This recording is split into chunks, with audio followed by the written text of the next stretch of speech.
Have you ever wondered what games you should keep or you should lose? Find out here at Purge Reviews. I'm just going to talk about the solo mode of Camelot the Build. Now, Camelot the Build has some pluses for the solo mode. In particular, it plays exactly like the multiplayer game. In this one, you'll keep all the tiles face up, but otherwise the game is playing exactly the same. There's no AI, there's no controlling anybody else. All you're doing is trying to score the most points every game. There's no challenges, no scenarios, no campaign. This is an abstract board game, and all you're doing is trying to place the tiles in such a way to maximize the amount of points that you can turn in a game. And that's what this is going to be. So this is going to be one of those almost like those 1970s, 80s video games where you're trying to score the most points, get the highest score, keep track of that, and the next time you play, you try to beat that score. I don't necessarily find those the most interesting solo experiences. I enjoy more of a story or a campaign when I'm going solo. But as for an abstract game, this game is actually fairly good. The multiplayer is very good. It's nice to have a solo game that is also multiplayer. So that's a big plus for this, because you can play this by yourself and get better at it, and then play against other people.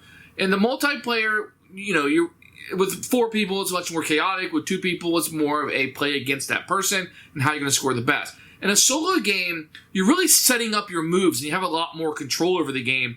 And it may be one of my favorite ways to play this game. Actually, I may like the solo better than the multiplayer, because I'm setting up my own moves and trying to maximize those points without the chaoticness of somebody else jumping in and messing that up.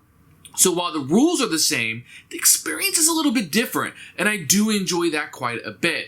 And it's nice that you don't have to have this AI or this clunky thing. If you just want to sit down, you want to play a solo experience, you want to lay some tiles down and score some points, this solo experience is very relaxing and very good in that regard. So it's going to be up to you whether you're looking for in a solo experience the campaign or the story or these big convoluted things and these Kickstarter games that we have, or you're looking for a very narrow solo experience where it plays exactly like the multiplayer game, so you can get better at it and play against other people, but you're just trying to score points and having the maximum amount of points. And that's going to be really up to you of what you enjoy or not. So for me, I find the solo experience better than multiplayer, but it isn't something, the point system doesn't bring me back. I don't want to come back. There's nothing for me to see after a few plays. But when I'm looking for something to relax on, just kind of maybe put on a TV show and watch it in the background and play a little game in front of me, this is a good choice for that. Excellent. Some people are really going to like this solo mode. It's going to hit right exactly what they're looking for in their core gaming experience. So for me, the game was a purge, but I think the solo would actually be a keeper for me. Here's Camelot the Build, because kings don't do tapestries. I don't really get this joke. I'm thinking that might be an inside joke between whoever published it. The king is really weird looking, but otherwise the box is pretty striking if you ask me. We'll take a look at the rule book in a few minutes, and we'll pull the board out, which will unfail. You're going to have some scoring markers, these just regular wooden pieces. You're going to get a humongous bag. This bag is really cool. And you're going to get a bunch of tiles inside, which will make it up. And you kind of see the artwork on here. I actually like this artwork. It's cute. It's kind of funny. There's some jokes in here, I think. You have some blank tiles. Don't throw those away. Those are used for the game. But you can kind of see here's a flag with the points clearly listed on it. Here's a garden tile.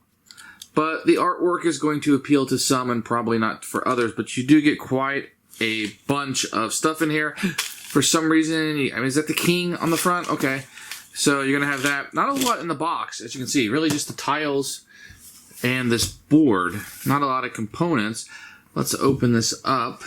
And you can see there's a scoring around the side. This is just advertising for the game. And then this will be the main part where the board is played. It's pretty bland, not a lot going on, but it doesn't distract you.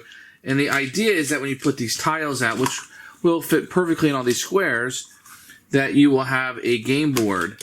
And it will have what will become the board, if you will. So it fits really nicely on there. Components are great. No complaints. Book, you're going to see art from the original box. You're going to have a little bit of an introduction over here to the universe, game objectives. Here's all the rules right here. This is all the rules. This is all you need to play the game, to be quite honest. Then you're going to get some examples of how things work, which the game is super simple, but I'm appreciative of this. You're going to have some solo rolls, which change nothing. You just try to score the most points. And then a strategy here. The game actually apologizes. With only 3 easy rules, you may at first reading appear to be too simple to support interesting strategic options. However, our experience of playing the game hundreds of times in design is that it's as subtle as you would like to make it. Here are a few points. So then it tells you why the game is deep. Never really seen that before. Interesting. And then some credits on the back. Rules do a great job. Like I said, rules are right here. That's all you need. Very easy to play. As for the solo rules, it's going to play exactly like the multiplayer. You can keep all 10 of yours face up because obviously you're the only one playing, and all you're doing is trying to score the most points during the game. You keep track of it. Next time you play, you try to beat your score. So that's all that you're trying to do in this solo variant. Okay, so on your turn, you're going to have 10 tiles. All of these have to be face up to show everybody. You can take 3 of your tiles, and you can place them face down, and they can be hidden from the other players. Otherwise, the remainder of your tiles are face up, so people can look at them and use them for strategic decisions. Now, on your turn, you can play up to 3 tiles. Most of the tiles can go anywhere. There are a few that have to be placed in certain locations. So something like this, you just try to match things up the best you can. If you have a piece like this with the outside, then it would need to be placed on this outside bar. Otherwise, for the most part, most of your tiles can go wherever you would like them to go. You'll see some of these circle spots right here. There are going to be 4 locations where they have to be played, and that's pretty simple to do. Otherwise, you're going to have quite a bit of flexibility where you can play things as long as you're meeting these requirements. Now, on your turn, you can play up to 3 tiles. Now, whatever tile you place next to something, you're going to score all of those points. So if I was able to place a tile like this, I would get 1, 2, 3 points. Now, if I were to put them in a row, let's say I placed these 3 tiles in a row, I would get 1, 2, 3, but because they're in a row, I would have to double those points. If I had played it like this instead, I would be able to double these points because it's also in an L shape. So it can be your rows, your columns, or in an L shape, and then you get to double the points. In this case, 1, 2 would be doubled to 4. If I had played this instead, 1, 2, 3 would be doubled to 6. The other tile that plays a little bit differently is a garden tile. The garden tile will score for everything around an even diagonal. So in this case, I would get 2, 3, 4, 5, 6 points for the garden tile. So it is one that plays a little bit differently. Continue to place out tiles, and you will track your points as the game goes. The trick of the game is that when you play your last tile, it will be for negative points. So let's pretend like the whole board is full. I play this at the end of the game. Then I would be getting negative points for what's here. So you want to make sure that the last one that you play isn't worth a whole lot of points because it can negatively affect you. And that's how you play Camelot the Build. You literally play up to 3 tiles. You score points. It's doubled if it's in a row or a column, 3 in a row or 3 in a column, or in an L shape, or the garden tile plays all around. Keeping in mind that some tiles have to be placed in certain locations.